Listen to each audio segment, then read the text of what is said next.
네, 영상 잘 보셨죠? 네.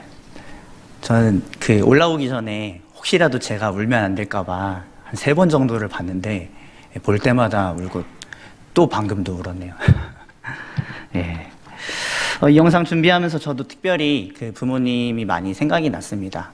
생각해보면 자녀들에게는 이렇게 또 사랑의 미소를 이렇게 매일 띠고 그 미소를 주면서도 부모님께는 참 이렇게 그러지 못하는 것 같은 그런 저의 모습을 반성하게 됐습니다. 여러분들께서는 어떤 것을 생각하시는지 모르겠습니다.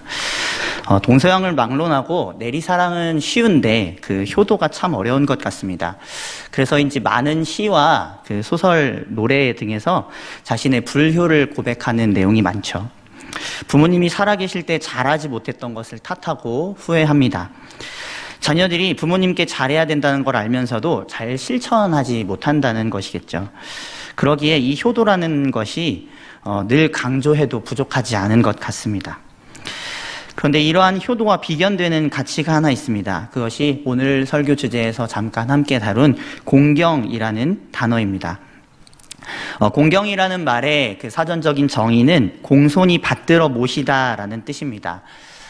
이것은 상대를 대한 마음을 다한 존중과 사랑이라는 뜻을 담고 있습니다. 그렇기 때문에 이 부모님을 공경하라라는 이 명령은 존재와 말씀, 그분의 존재, 그분의 말씀, 이 모든 것을 귀하게 여기라는 뜻입니다. 우리는 어느덧 윗세대에 대해서 공경보다는 공경을 많이 잃은 그런 사회 모습을 살아가는 것 같습니다. 윗 어른들이 예전에는 무섭고 또 그렇게 공경의 대상이었다면 지금은 어찌 보면 비아냥과 조롱의 대상이 된 것은 아닌가 하는 그런 느낌이 보이는데, 이것을 대표적으로 드러내주는 말이 젊은 세대들에서 많이 사용하는 꼰대라는 말이 있고요. 또 라떼는 말이야 라고 하면서 라떼는 이랬다라고 얘기하시는 그 어른들의 그 말을 조롱하는 이 말이 그런 것들을 대변해주고 있습니다. 어른들이 청년들, 아이들을 사랑하고 지도하고자 하는 마음에서 하시는 말들이 갑질처럼 들리기도 하고 자신들을 이해하지 못하는 엉터리 소리처럼 들린다는 게 지금의 이 현실, 이 말들을 보면서 느낄 수가 있죠. 그런데 생각해보면 역사상 많은 사회가 그랬습니다. 공경을 원하는 윗세대가 아랫세대들에게 버릇이 없다고 그렇게 이야기를 했는데, 심지어는 그 비슷한 내용이 스핑크스에도 적혀 있다고 하더라고요. 근데 더 자기가 지혜로우니까 자기 말을 듣기만 하라는 태도로 이렇게 찍어 누르다 보니까 젊은 세대들이 나이 든 세대에 대한 존경심이 떨어지고 또 소통이 멀어지게 되는 현상이 나타납니다. 전에도 이런 것이 없진 않았죠. 그런데 이런 말이 대놓고 쓰일 정도로 요즘엔 더 심각하지 않은가 싶습니다. 그런데 하나님의 뜻은 다릅니다. 하나님께서는 이런 불통의 시대, 그리고 권위와 공경을 잃어버린 세대에 대해서 다음과 같이 말씀하십니다. 10계명 4계명에서는 내 부모를 공경하라 라고 말씀하고 계시죠. 여기서 이 성경에서 공경이라고 번역된 단어는 히브리어 카베드라는 단어인데, 이 기본 뜻은 무겁다라는 뜻입니다. 이것을 상대방과 관계에서 적용하면 상대방을 무겁게, 무게 있게 대하라는 뜻이죠. 결코 가볍게 대하지 말고, 무시하지 말고 제대로 존경하라는 뜻입니다.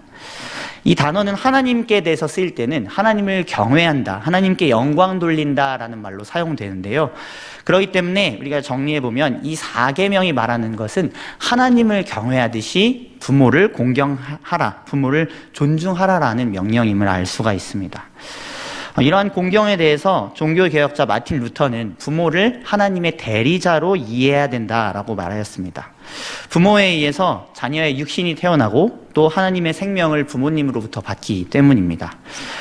그리고 성경에서는 이런 친부모님들 뿐만 아니라 웃어른과 스승들까지도 모두 아버지나 주로 지칭하면서 이러한 모든 분들이 하나님의 대리자로서 나에게 공경을 받을 분이구나라는 것을 알려줍니다. 그러기에 저와 여러분들은 오늘 이 말씀을 기억하면서 하나님의 생명과 은혜의 통로인 이 모든 어른 세대들에 대해서 공경하는 마음을 가질 수 있어야 합니다. 그리고 이렇게 공경할 때 하나님께서는 다음과 같은 복을 또한 계명을 통하여 약속하셨습니다. 우리 출애굽기 20장 12절에서 12절과 신명기 5장 16절 말씀을 같이 읽어보도록 하겠습니다. 네, 먼저 출애굽기 말씀입니다. 내 부모를 공경하라. 그리하면 내 하나님 여호와가 내게 준 땅에서 내 생명이 길리라. 신명기 말씀입니다. 너는 내 하나님 여호와께서 명령한 대로 내 부모를 공경하라. 그리하면 내 하나님 여호와가 내게 준 땅에서 내 생명이 길고 복을 누리리라. 아멘. 장수와 복에 대해서 이렇게 하나님께서 약속하고 계시죠. 이렇게 생각해 보아도 좋겠습니다. 자녀가 부모 세대들을 공경하고 그분들을 잘 봉양하면 어떻게 될까요? 평균적으로 그렇지 않을 때보다 더 오래 사시겠죠. 그리고 이를 본 손주 세대들은 어떻겠습니까? 이 손주 세대들이 자녀 세대들을 경외하며 잘 모시게 될 것이고요. 이러한 흐름은 이 땅에서 긴 생명을 누릴 수 있도록 만들어 주겠죠. 그리고 사는 동안 가족이 행복하게 그렇게 만들어 줄 것입니다. 반대로 부모와 자녀 세대가 소통이 끊기면 부모는 고독사하게 될 것이고, 또 이러한 사회 현상이 확대되면 손주 세대들마저도 이 자녀 세대들을 무시하고 그들에게 효를 다하지 않을 것입니다. 생명이 짧아지겠죠. 화를 같이 경험하는 것입니다. 그러기에 우리가 이것을 이렇게 상식적으로만 생각해 봐도 우리가 공경하는 이 말씀은 굉장히 중요하구나라는 것을 알 수가 있습니다. 하나님을 경외하는 가운데 우리는 부모님을 잘 공경해야 될 줄로 믿습니다. 그렇게 우리가 계명을 잘 순종하는 것은 복이요 저주가 아닙니다. 그러므로 사회와 국가 가운데 이러한 공경 신앙이 우리 가운데 있어야 합니다. 그러므로 우리는 우리의 주변에 계속하여 선한 영향력을 나타내 주어야 합니다. 그렇게 우리가 함께 공경 신앙으로 나아갈 때 우리뿐만 아니라 우리와 함께하는 부모님, 그리고 모든 이들이 함께 복을 누리게 될 것입니다. 그렇게 나아갈 수 있는 저와 여러분들이 되었으면 좋겠습니다. 그렇다면 이러한 공경을 어떻게 잘할 수 있는가에 대해서 오늘 이 말씀이 우리에게 지혜를 알려주고 있습니다. 이 말씀을 통해 우리는 어떤 공경의 지혜를 배울 수 있는지, 그리고 어떠한 자세로 영적 아비이신 하나님과 또 육신의 부모님을 공경할 수 있는지를 살펴보고자 합니다. 오늘 제가 미리 설교를 주제하면서 3가지 주제로 정리를 하였는데요. 화면을 통해서 잠깐 같이 우리가 읽어보도록 하겠습니다.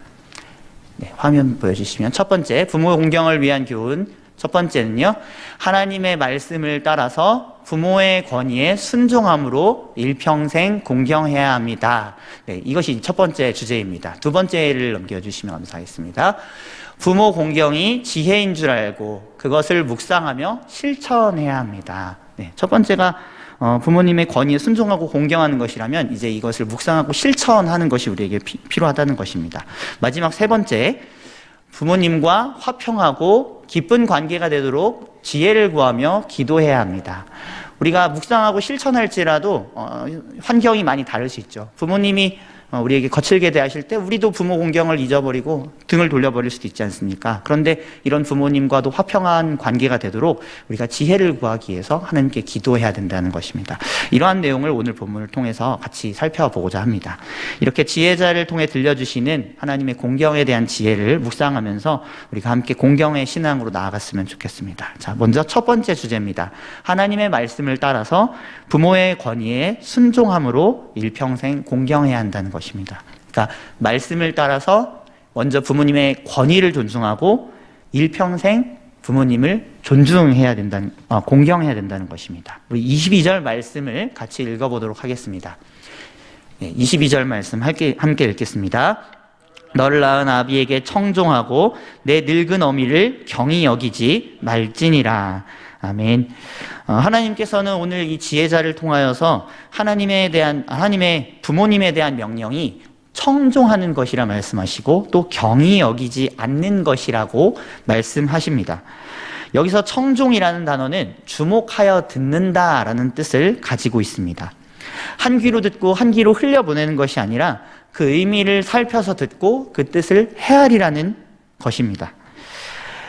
다시 말하면 부모님을 공경하기 위해서 우리는 먼저 그분의 지시가 무엇인지, 교훈이 무엇인지, 그 속뜻은 무엇인지 귀 기울여야 한다는 것입니다. 이것은 부모님께만 뿐만이 아니라 우리는 듣는 것을 원래 힘들어합니다. 왜 그렇습니까? 상대보다 내가 더 지혜롭다고 생각하고 내가 오히려 조언해 줄 것이 많다고 생각하기에 말을 더 많이 하게 되죠. 그래서 듣는 것을 힘들어합니다. 그런데 그런 우리에게도 우리가 따라야 할 스승이 나타나면 우리는 눈을 초롱초롱하게 하고 귀를 쫑긋 세우면서 그 입에서 나오는 말에 귀를 기울입니다. 그렇게 스승들에게, 나에게 좋은 말을 해줄 수 있는 멘토들에게는 귀를 기울이는데 우리 부모님들에게는 잘 그러지 못합니다. 그런 스승들은 나를 사랑해서가 아니라 때로는 자기 이익을 위해서 말하는 경우도 있습니다. 심지어 나에 대해서 완전히 잘 알지 못하고 그렇게 추상적인 해법만을 늘어놓기도 합니다. 듣기 좋은 얘기만 해줄 수도 있죠. 하지만 부모님은 어떻습니까? 부모님은 우리의 모든 것을 아신다고 해도 다름이 없습니다. 정말로 나를 사랑하셔서 한마디 한마디 무겁게 말씀하시죠. 앞에 영상에서도 우리는 아버지들의 그 말씀을 듣지 않았습니까? 다 뭐라고 하시죠? 내가 너무나도 부족해서, 내가 너무나도 사랑하는데 난 너무 부족하다. 이것을 말씀하시지 않습니까? 그러면서 더 못 줘서 미안하다라고 이렇게 얘기하시는데 이 사랑의 마음이 부모님의 출발점이라는 것이죠. 그래서 다소 우리에게 이해되지 않고 우리를 설득하지 못하고 우리에게 좋은 태도로 다가오지 못하는 말씀일지라도 세상의 스승들과 세상에 우리에게 좋은 말을 해주는 사람들과 출발점이 다르다는 것입니다. 그러기에 그런 우리를 사랑하시는 부모님의 말씀에 대해서 우리는 그것을 무겁게 받아들일 수 있어야 한다는 것입니다. 그리고 그분들이 말씀하실 때, 우리 부모님께서 말씀하실 때 우리는 무엇인가 더 말씀해 드려야지라는 자세보다 먼저는 듣는 자세로 있어야 한다는 것입니다. 하나님께서는 또 지혜자를 통해서 잠언 1장 8절 말씀으로도 말씀하십니다. 우리 이 말씀도 같이 한번 읽어보도록 하겠습니다. 잠언 1장 8절입니다. 내 아들아, 내 아비의 훈계를 들으며 내 어미의 법을 떠나지 말라. 아멘. 자, 이렇게 말씀을 듣고 말씀을 마음에 새기는 것, 그 법을 떠나지 않는 것이 부모 공경을 시작하는 첫 걸음입니다. 자, 그러면 그렇게 반문하실 수도 있습니다. 모든 말씀을 다 지켜야 합니까? 부모님이 때로는 이상한 말씀하시는 경우도 있는데요. 그러나 그 지시를 모두 따라야 한다는 의미보다 더 심층적인 의미가 있습니다. 부모님께서도 때로는 하나님에 대한 지혜 그리고 세상에 대한 지혜도 부족하여서 오판하실 수도 있죠. 또 실수하실 수도 있습니다. 그러기에 듣는 우리 자녀들이 그것을 분별하여 받아들일 수 있는 지혜도 필요한 것은 맞습니다. 다만 사랑은 선하고 의로운 것을 추구하기 마련입니다. 그런데 우리 부모님은 아까 말씀드렸듯이 우리에게 기본적으로 어떤 마음을 가지고 계십니까? 사랑의 마음을 가지고 계시죠. 그러기에 우리는 이렇게 생각해야 합니다. 부모님이 당장에는 나에게 해로운 것처럼 말씀하셔도 나에게 반드시 좋은 말씀을 하셨을 거야. 나의 먼 미래의 유익을 위하여서 말씀하셨을 거야 라는 생각으로 장기적으로 나에게 유익할 것이라는 사실을 기억하면서 우리는 그 말씀 가운데 무엇을 받아들여야 될지를 찾아야 한다는 것입니다. 그래서 경청하여 잘 듣고 부모님의 말씀을 마음에 깊이 새기고 가볍게 여기지 않아야 합니다. 그리고 이것은 하나님께서 들으십니다. 이러한 우리의 태도를 하나님께서 보십니다. 이것이 중요합니다. 부모님께 1대1 관계에서만 일어나는 것을 보면은 우리가 당장 그렇게 하는 것은 우리에게 무조건 손해인 것처럼 보입니다. 그러나 하나님이 부모님께 대하여 하는 우리의 청종을 보신다는 것이죠. 그리고 하나님께서는 그 중심을 알아주시고 잘못된 발걸음을 혹여나했을지라도 선하게 인도하십니다. 이것은 제가 지어내서 얘기하는 게 아닙니다. 성경이 그것을 증언하고 있습니다. 실제로 성경에서는 부모 세대의 말씀을 순종함으로 구원받은 이들의 이야기를 들려주고 있습니다. 그들은 당장 손해 같아 보이는 상황에서 하나님께서 세우신 그 부모 세대의 말을 들었습니다. 누가 있습니까? 에스더가 한 사람입니다. 에스더는 자신의 삼촌 모르드게의 말을 듣고 죽음의 위기를 각오하면서 왕께 나아갔습니다.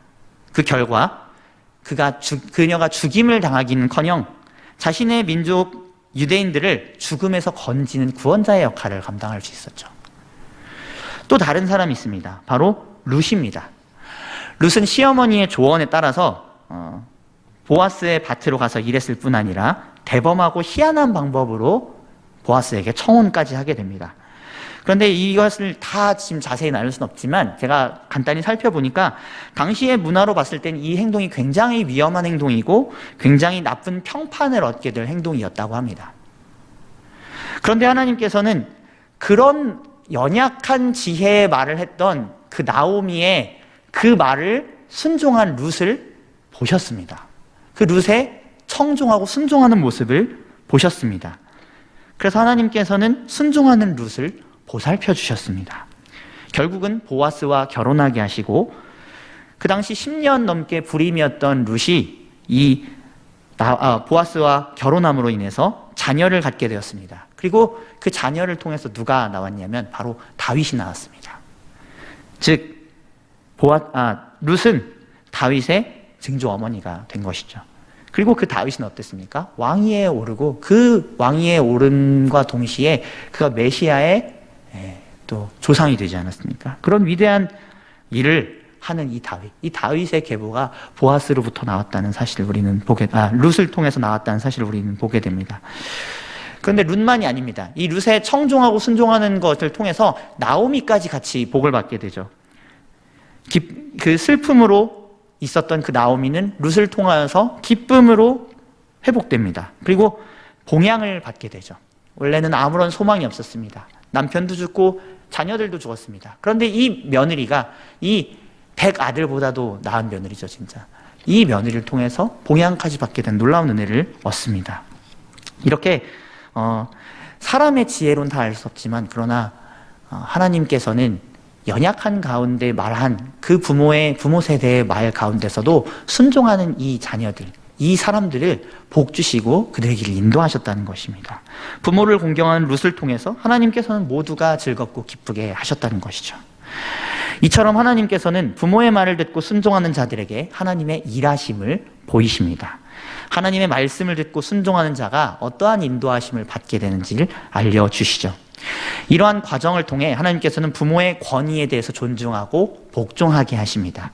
그리고 그것을 통해서 하나님의 권위를 복종하고 존중하는 법을 또한 알게 하시죠. 군대를 가면 하나 배우는 게 있습니다. 뭐냐면 상명하복입니다. 상관에 대해서는 그 명령에 대해서 부하가 복종해야 된다는 뜻입니다. 즉 상관의 권위를 인정하고 따라야 한다는 것이죠. 상관이 악한 자일 수 있습니다. 따르기 싫은 그런 애꿎은 행동만 하는 상사일 수도 있습니다. 그럼에도 불구하고 군대에서는 그 상사에게 반항하는 것을 허락하지 않습니다. 그것을 명령 불복종이라고 합니다. 그러면서 그 행동을 한 사람을 크게 처벌합니다. 이것이 군대라는 공동체를 이루는 기초의 그 질서입니다. 마찬가지로 하나님께서도 인간 세계의 질서와 법을 정하셨는데 그것이 바로 부모의 권위를 존중하라는 것입니다. 부모의 권위를 받아들이고 공경하라는 것이죠. 이 원리는 하나님께서 세우신 원리로 반드시 지켜져야 합니다. 우리는 그러기에 이 질서를 빠르게 받아들이는 것이 우리에게 지혜라는 것을 알아야 합니다. 물론 그렇다고 군대와 비교했기 때문에 우리가 그렇게 생각할 수도 있습니다. 불복종하게 되면 그럼 우리도 처벌당하고 죽습니까?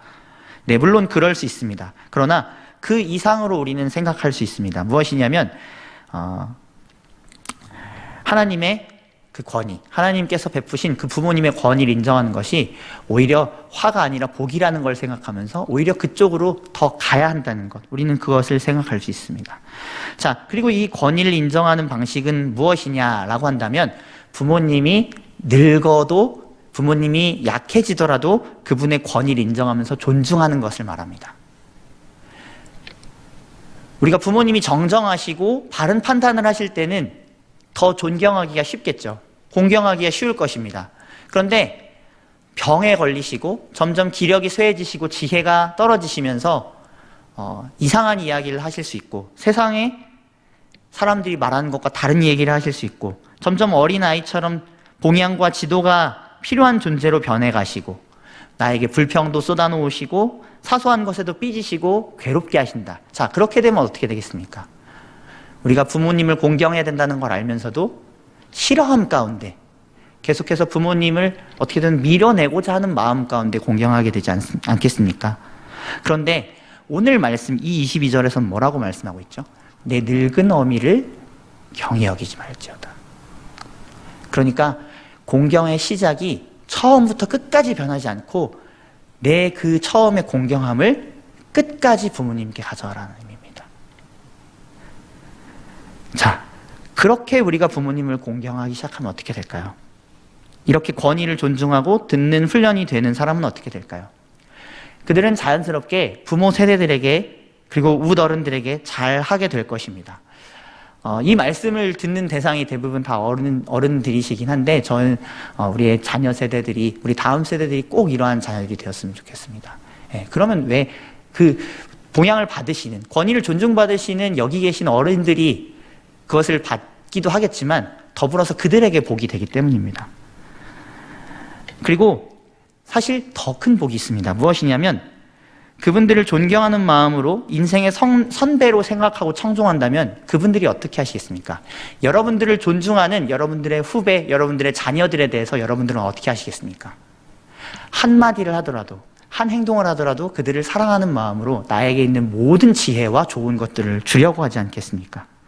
지혜로운 이야기, 꼭 필요한 경험담, 건강에 대한 부분들, 또 살면서 정말 개인이 체험할 수밖에 없는 책에 없는 이야기들, 이런 것들을 해주시지 않겠습니까? 그러므로 그들은 지혜를 얻게 되겠죠. 결론적으로 내가 살아보지 않은 수많은 삶의 역사를 살아있는 책인 이 부모님과 어른 세대들을 통해서 경험하게 될 것입니다. 구약학자 김정호 교수님은 이 잠언주석에서 다음과 같이 이야기하고 있습니다. 화면을 보시면 나옵니다. 자녀는 부모의 지혜 교육을 이 세상에서 가장 중요한 유산으로 알고 결코 버려서는 안 된다. 비록 지금 도서가 발달하고 인터넷에 수많은 좋은 정보들이 있습니다. 부모님이 꼭 얘기해 주시지 않아도 필요한 정보들은 얼마든지 얻을 수 있죠. 그러다 보니 젊은 세대들이 이렇게 이 교수님이 말씀하시는 것처럼 어른들을 여기는 것이 아니라 그냥 그 말씀은 다 흘려보내도 된다라고 생각합니다. 그러나 그렇지 않습니다. 자녀를 향한 부모님의 교육에는 반드시 건질 것이 너무나도 많이 있다는 것이죠. 그리고 실제로 여전히 청년들은 자신들의 불안한 미래와 앞길을 지도해 줄 멘토를 필요로 합니다. 자기가 모르는 부분들을 미리 걸어보고 구체적으로 알려주면서 사랑으로 이끌어줄 스승과 부모를 필요로 합니다. 저 같은 경우도 여전히 제가 목회자라고 하고 많은 신학 지식을 알고 있다고 하지만 세상에 사는 법에 대해서 그리고 또 제가 모르는 여러 부분들에 대해서 부모님에게 전화를 하는 것이 가장 안정적이고 빠른 것을 느끼게 됩니다. 누구에게도 물어볼 수 없는 것을 부모님께는 편하게 물어볼 수가 있죠. 그런 것처럼 청년 세대, 다음 세대들은 여전히 그 자녀들의 그 부모님에게 이 권위를 의존하면서 그분들의 말씀을 들어야 할 수밖에 없습니다. 자, 이렇게 시작되는 공경은 심지어 하나님께서 어떻게 대우하신다고요? 하나님께서 장수와 복으로 주신다고 이렇게 약속을 하시죠. 그렇기 때문에 우리에게는 반드시 이 공경의 신앙이 필요한 줄로 믿습니다.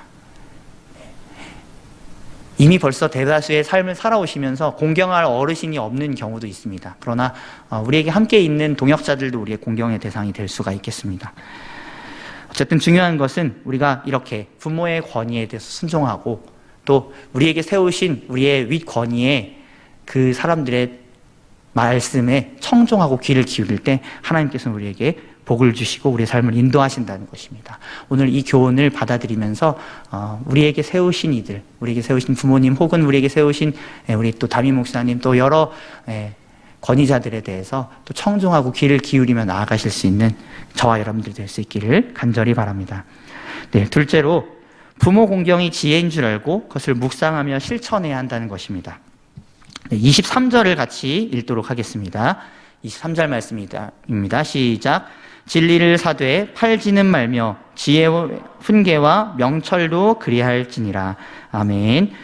22절과 24절 5절은 아비와 어미 그리고 부모에 대해서 말씀을 하고 있습니다. 그런데 23절만은 특이하게 부모님에 대한 얘기를 하지 않고 진리와 지혜, 훈계와 명철을 언급하면서 갑자기 주제에서 떠난 듯하게 보입니다.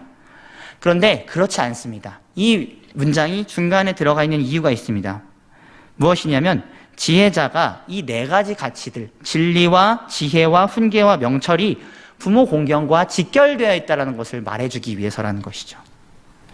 여기서 진리는 실제적이고 바르고 안정적인 것을 의미합니다. 우리에게는 그것이 무엇입니까? 하나님의 말씀이죠.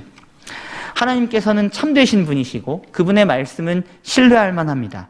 그러므로 우리는 그 말씀을 믿고 의지하면서 우리의 삶을 위탁할 수가 있죠. 그리고 그 말씀대로 이루어지는 것을 우리는 확신할 수가 있죠. 그러기에 이 진리는 우리가 계속해서 모아야 할 것이고 팔거나 넘겨서 될 것이 아닙니다. 여기서 사다라고 번역된 단어는 얻다, 취득하다라는 의미가 있습니다. 다시 말하면 진리를 계속 모으되 잃지 말고 계속해서 그것을 가지면서 나의 소유로 만들라는 뜻입니다. 그것을 우선순위로 삼고 많은 대가를 치를지라도 그것을 더 소중히 여겨서 가지라는 뜻이죠.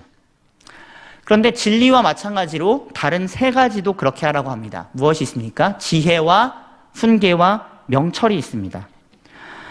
여기서 특별히 지혜는 도덕이나 윤리를 잘 적용할 수 있는 기술을 말합니다. 잘 적용하는 것. 그리고 훈계는 도덕이나 윤리를 배워서 생활과 태도가 교정이 되고 훈련되는 것을 뜻합니다. 내가 적용한 그 지혜대로 습관을 만들어가는 것, 이것을 말하죠. 그리고 명철은 그 문제에서 답을 알아보는데 필요한 분별력을 말하고 있습니다. 즉 이 말씀은 이 부모 공경이라는 지혜를 우리가 어떻게 마음과 태도로 받아들여야 되는지를 알려줍니다. 그것을 진리로 생각하면서 계속하여 나의 것에 나의 마음과 생각에 축적하고 또 부모 공경을 위해서 내가 어떻게 해야 되는지 적용하면서 구체적인 행동을 하는 것. 그리고 구체적인 행동이 쌓여서 습관이 되도록 만드는 것. 그렇게 훈련되는 것. 그리고 어떠한 상황이 다가오더라도 내가 이제 이 상황을 분별하면서 이 습관대로 훈련된 이 말씀의 기준을 가지고 선과 악을 분별해서 부모 공경이 되는 쪽으로 택하는 것. 자, 이런 모든 것이 지금 이 말씀에 담겨져 있는 의미입니다. 이것을 요약하면 이 지혜에 대한 말씀, 이 부모 공경이 귀한 줄 알고 이것을 늘 묵상하며 실천하는 것이 이 말씀의 핵심입니다. 여러분들께서도 지금 이렇게 나누는 말씀을 통해서 부모 공경이 중요하다는 것은 다 아실 것입니다. 이미 마음과 생각으로 받아들이셨을 거예요. 그런데 쉽게 잘 되지 않는 것은 왜 그럴까요? 우리가 이것을 깊이 묵히고 실천하는 일에 아직까지는 많이 가보지 못했기 때문에 그것이 아닐까 싶습니다. 만약 우리가 묵상하고 실천하지 않는다면 결국 이 지혜는 사기만 하고 다시 팔아버리는 꼴이 됩니다. 내 것이 되지가 않죠. 그러기에 오늘 이 말씀을 통해서 부모 공경이 나에게 가장 귀한 말씀이다라고 생각하면서 묵상하고 실천하시는 저와 여러분들이 되면 좋겠습니다.